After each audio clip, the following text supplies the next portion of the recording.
فضیلت کا سبب پیسہ ہے، بس کہنے کی حد تک ہے اللہ اور رسول اس دور کے انسان کا رب پیسہ ہے۔ صاحب صدر اور معزز سامعین کرام، السلام علیکم۔ میری تقریر کا عنوان ہے تلاش رزق کی ہے اور رازق کا خیال ہے۔ ہر دور کے انسان پر مال و دولت کی محبت غالب رہی، کسی دور کا انسان اس کی محبت سے دامن نہ چھڑا سکا، چنانچہ ہر دور میں بڑے بڑے فتنے اور قتل و فساد کے ہنگامے بھڑکا ہوئے، قریبی رشتے ٹوٹے، رشتہ اخوت منقطع ہوا، مذہبی منافرت پھیلی، مختلف مسالک معارض وجود میں آئے، دوستی اور وفا کے دیرینہ بندھن شکستہ ہوئے۔ بچشمے غور دیکھا جائے تو اس قسم کے حادثات کی اثر دنیا کی لالچ اور مال و دولت کی محبت قرار پائے۔ چونکہ اللہ تعالیٰ ہر شے کا خالق و مالک ہے، وہ اپنی تخلیق کے مزاج اور رجحان کا بخوبی علم رکھتا ہے، اس لیے اس نے اپنا فیصلہ انسان کے بارے میں کچھ اس طرح فرمایا، وَإِنَّهُ لِحُبِّ الْخَيْرِ لَشَدِيدٌ، کہ انسان مال و دولت کی محبت میں بہت پکا ہے، یعنی کچھ بھی کہتا یا بندہ پھرے، مال کی محبت اس کی سرشت سے نکل نہیں سکتی۔ مال کے حصول کے لیے انسان کیا کیا بھیس بدلتا ہے، دنیا داری کا لبادہ اڑ کر، اور مذہبی لوگ مذاہب و مسالک کے مختلف لبادے اڑ کر اس کو حاصل کرنے میں سرگرم عمل نظر آتے ہیں۔ شاہانِ وقت کی حوث ملک گیری بھی اسی حرص کا ایک رخ ہے۔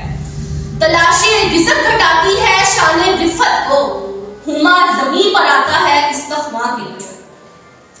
قرآن مجید میں اللہ نے دنیا اور اس کی حرص کو ایک خفیف عمل قرار دیا، اور ساری دنیا اور اس کی دولت کو متاع قلیل سے تعبیر کیا گیا، جیسا کہ ذکر کیا گیا کہ انسانوں کی اکثریت مال اور جمع مال کے دام میں گرفتار رہے گی۔ خالق ارض و سماوات نے جن کے قلوب میں ازل سے اپنی محبت اور لاقت ڈال دی تھی، ان میں سر فہرست انبیاء مرسلین اور پھر ان کے اسوہ حسنہ پر گامزن رہنے والے اولیاء صالحین ہیں۔ رحمتوں کا نزول ہو، مجھے محنتوں کا صلہ ملے، مال و زر کی ہوس نہیں، مجھے تو اس کے حلال دے۔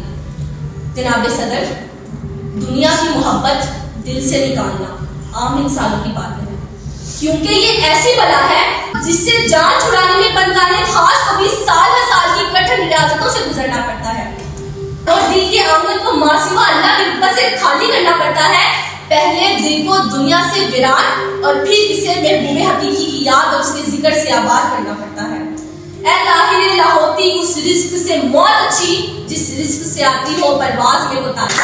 مغربی تہذیب نے انسانیت کو مادہ پرستی کی عادت لگا دی ہے، مغربی معاشی نظام نے انسانیت کو تباہی کے دھانے پر لا کھڑا کیا ہے اور اپنے خالق و مالک سے دور کر دیا ہے۔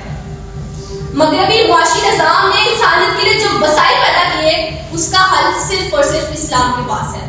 بقول اقبال، دیار مغرب کے رہنے والوں، خدا کی بستی دکان نہیں ہے، کھرا جسے تم سمجھ رہے ہو وہ اب ذرے کم حیات ہوگا۔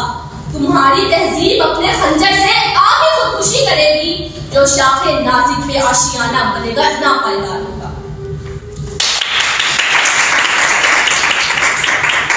سامعین کرام، یہ بات تو طے ہے، عزت کی ذمہ داری تو صرف اللہ تعالیٰ کی ہے۔